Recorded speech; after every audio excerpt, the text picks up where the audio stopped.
All right, we're out here today to test repairability.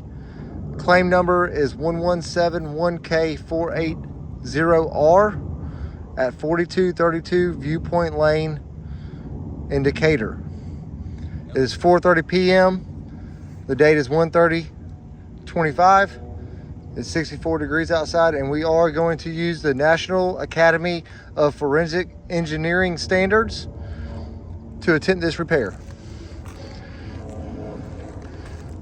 All right, as you can see, we've already outlined every shingle.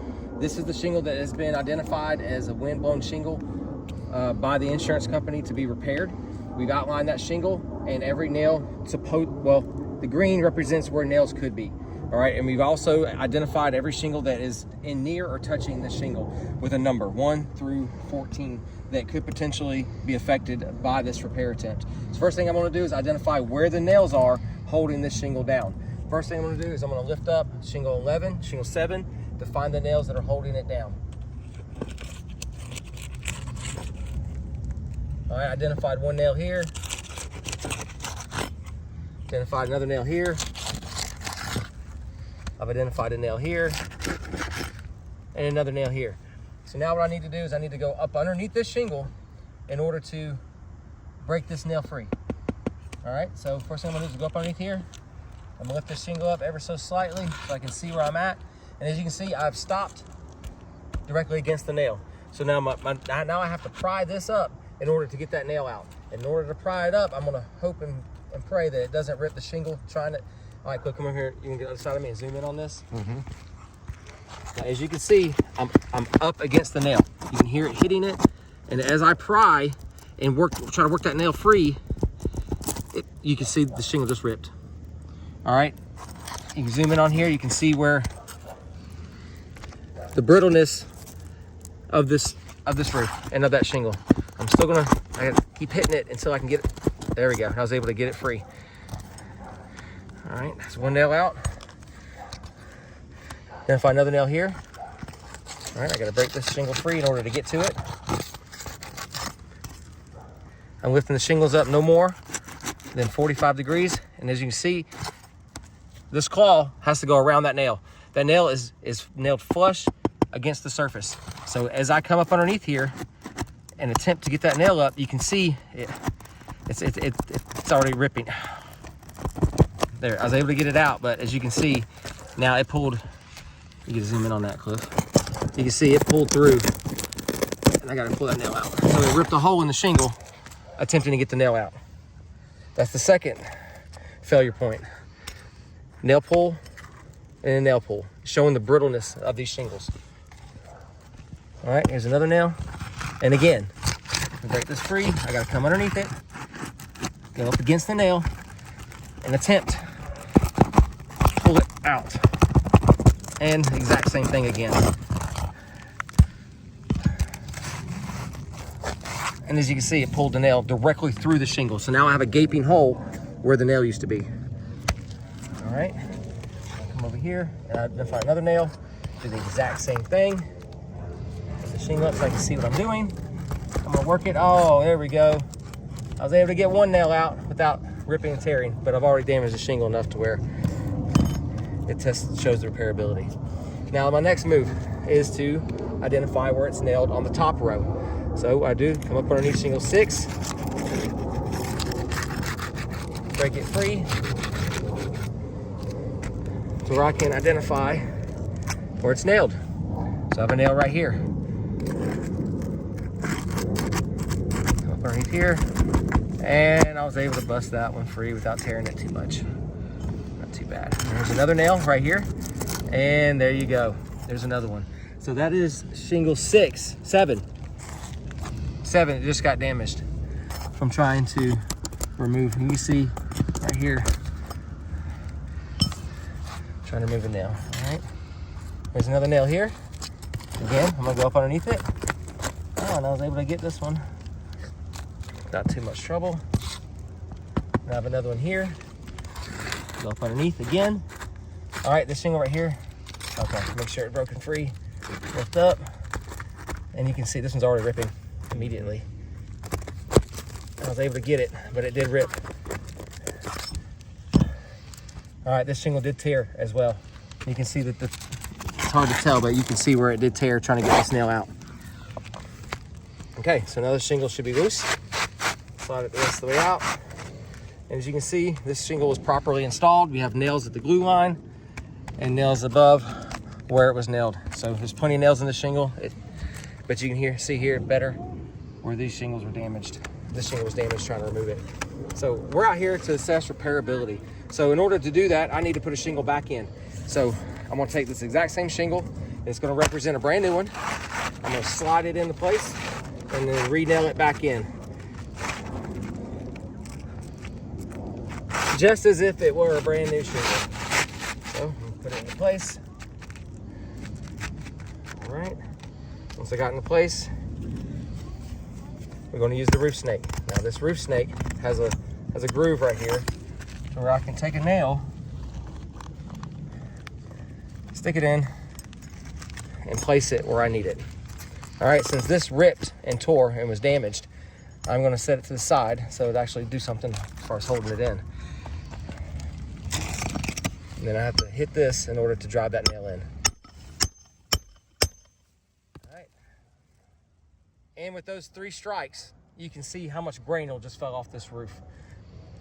Further showing you how non-repairable this roof is. So now that the groove has gone as far as it will allow it, I gotta take it, set it on top, and hit it again. Okay, there you go. I'm gonna do the same thing here as well.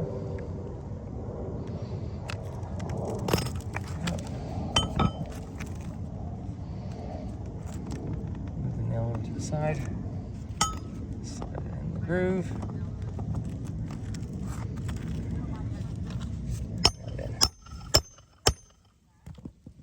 Okay, as far as it'll go, the tool, pull the tool out, set it on top, and hit it again.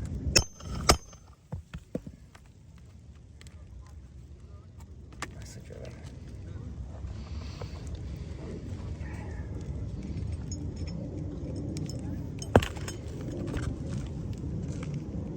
Okay, do it again right here.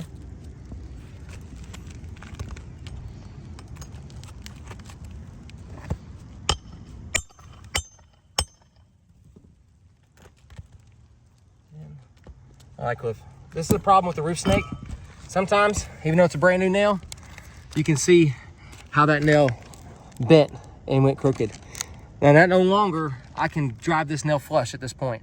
At this point, there's state codes against a nail that's not flush driven into the shingle. It's not gonna hold properly. It's gonna dig in and eat it at an angle. So this nail is no longer able to be used. So what I'm gonna do is I'm gonna pull that out and I'm gonna switch nails.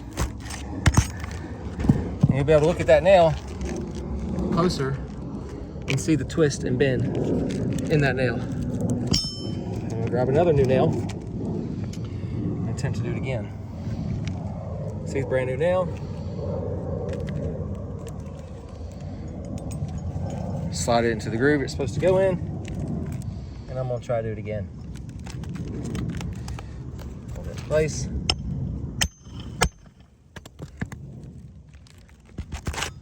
That did a little better.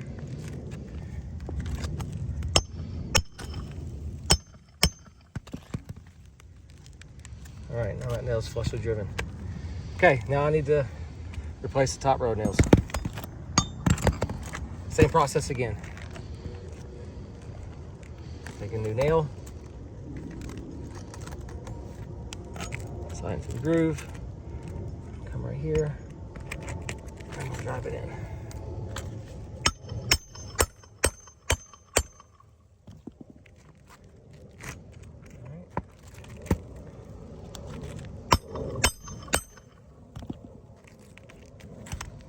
Driven. That's not a nail. Right.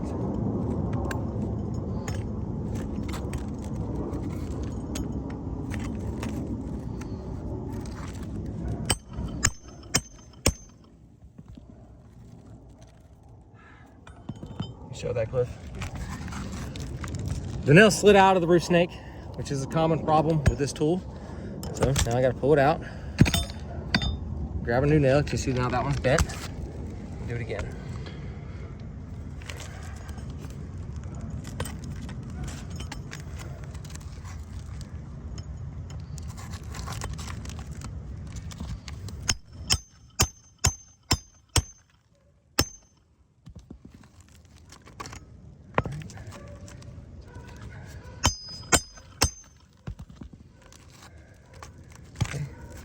Driven.